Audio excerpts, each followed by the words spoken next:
Kalau kamu tertarik dengan kekuatan hukum tarik-menarik, kemungkinan kamu udah tahu tentang teknik-teknik terbaik buat mewujudkan keinginan. Visualisasi dan afirmasi yang kuat adalah yang paling banyak digunakan.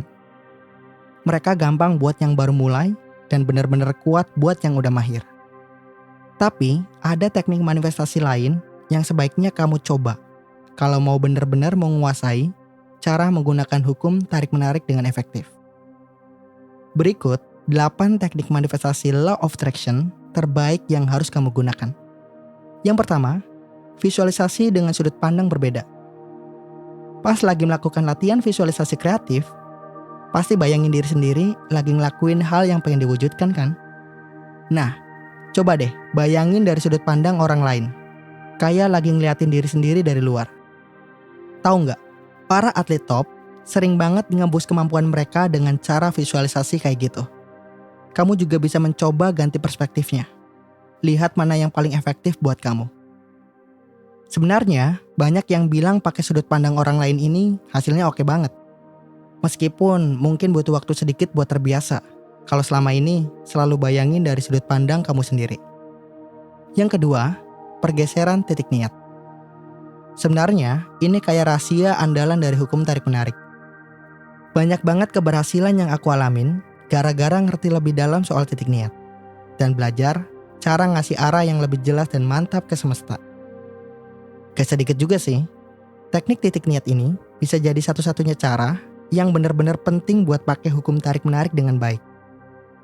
Bagi aku, Law of Attraction gak ada gunanya banget sampai aku nemuin ide titik niat ini. Titik niatmu itu kayak tempat ajaib di antara hati dan pikiranmu. Ketika kamu nyalain titik niat, kamu bikin getaran energi yang lebih tinggi. Jadi semuanya jadi lebih cepat dan gampang. Coba deh, temukan caranya gimana ngatur dan mengaktifkan titik niat biar hukum tarik-menarik bisa bekerja buat kamu dengan lebih oke. Yang ketiga, visualisasi multisensori.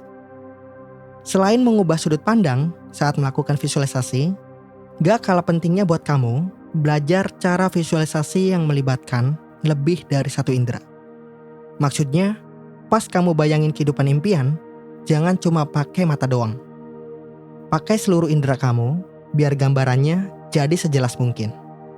Suara apa yang kamu dengerin, bau apa yang ada di sekitarnya.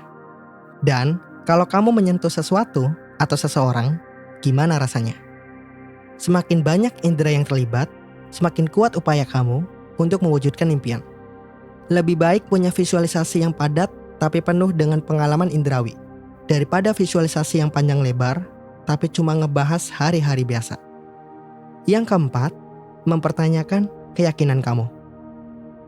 Setiap kali kamu merasa kayak lagi berbicara negatif sama diri sendiri atau ngerasa nggak bisa ngelakuin sesuatu, coba tanya deh pada diri sendiri, dari mana asal pesan-pesan negatif itu? Pada akhirnya, kamu bakal bisa melacak sumbernya ke suatu peristiwa di masa lalu kamu. Seringkali ini berkaitan dengan pengalaman waktu kamu masih kecil. Nah, dengan nge-review masa lalu kamu bisa lihat pesan-pesan negatif itu dari sudut pandang yang lebih jelas.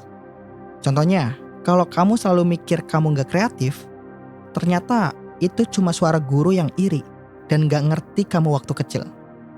Atau keyakinan bahwa kamu gak menarik, mungkin berasal dari suara jelek mantan pacar yang pengen bikin kamu down. Sekarang, setelah kamu sadar, kamu bisa cari cara buat ngapusnya dari pikiran kamu selamanya. Yang kelima, menghubungkan dengan suatu objek. Kalau kamu menemukan objek yang bisa jadi simbol dari tujuan yang pengen kamu capai, kamu bisa pakai objek itu dalam berbagai cara. Misalnya, kalau kamu mau naikin karir, kamu bisa bawa objek itu di saku pas wawancara kerja. Dan sentuhin sebelum masuk ruang wawancara, biar bisa reconnect sama rasa percaya diri dan tekad kamu. Atau saat kamu lagi melakukan visualisasi, kamu bisa pegang objek yang mewakili tujuan kamu. Ada yang suka pakai kristal yang punya konotasi dengan manifestasinya. Misalnya rose quartz untuk cinta. Ada juga yang lebih suka pakai batu, kerang, koin, atau perhiasan. Tapi pada akhirnya, hati kamu yang bakal nunjukin objek yang paling cocok. Percayalah sama perasaan kamu waktu kamu dapetin objek itu. Yang keenam, pesantren impian. Nah, ini adalah cara manifestasi yang mungkin udah pernah kamu dengar. Tapi kalau belum, sekarang waktunya coba. Cara dasarnya sih, kamu tinggal dapatkan papan atau bersihin dulu dinding di kamar kamu, terus gunain buat tempel gambar dan kata-kata yang mewakili apa yang kamu mau capai. Contohnya, kalau kamu pengen dapetin cinta baru, kamu bisa potong gambar pasangan bahagia dari majalah, Pinterest, atau apapun itu, tempat-tempat yang mau kamu kunjungi, makanan yang mau kamu makan bareng, dan kata-kata yang cocok buat kamu. Jangan ragu buat kreatif. Kamu juga bisa tulis kalimat sendiri di gambar, atau bahkan masukin hal-hal yang kamu temuin dari alam. Pastikan papan impian kamu ditaruh di tempat yang kelihatan, biar kamu bisa lihat beberapa kali sehari. Yang ketujuh, mengubah hal negatif menjadi positif. Nah, kamu pasti tahu ya, salah satu kunci dalam menggunakan hukum tarik-menarik itu, bisa bersikap positif sampai ke lubuk hati. Nah, ada banyak cara buat bantu kamu dalam hal ini. Salah satu yang paling simpel adalah buat jurnal rasa syukur. Di situ, kamu catat 3 hal yang bisa bikin kamu bersyukur tiap hari, dan 2 hal baik yang bisa kamu dapat dari pengalaman sulit atau tantangan yang kamu alamin. Cara ini ngasih kamu koneksi sama kebahagiaan kamu, dan juga bikin kamu ngerasa bahwa dari setiap pengalaman, kita bisa belajar sesuatu, meski di awalnya mungkin sakit. Yang kedelapan, hidup seolah-olah. Terakhir nih, daripada nunggu-nunggu aja, mulai deh hidup seolah-olah keinginan kamu udah jadi kenyataan. Jalanlah dengan keyakinan, seolah-olah kamu udah mencapai tujuan karir kamu. Beli furnitur atau barang-barang yang sesuai dengan impian kamu punya pasangan idaman. Atau coba refresh lemari baju kamu dengan pakaian-pakaian yang kamu akan pakai ketika kamu merasa lebih sehat dan bugar. Tindakan kecil seperti ini beneran bisa ngasih sinyal kuat ke semesta.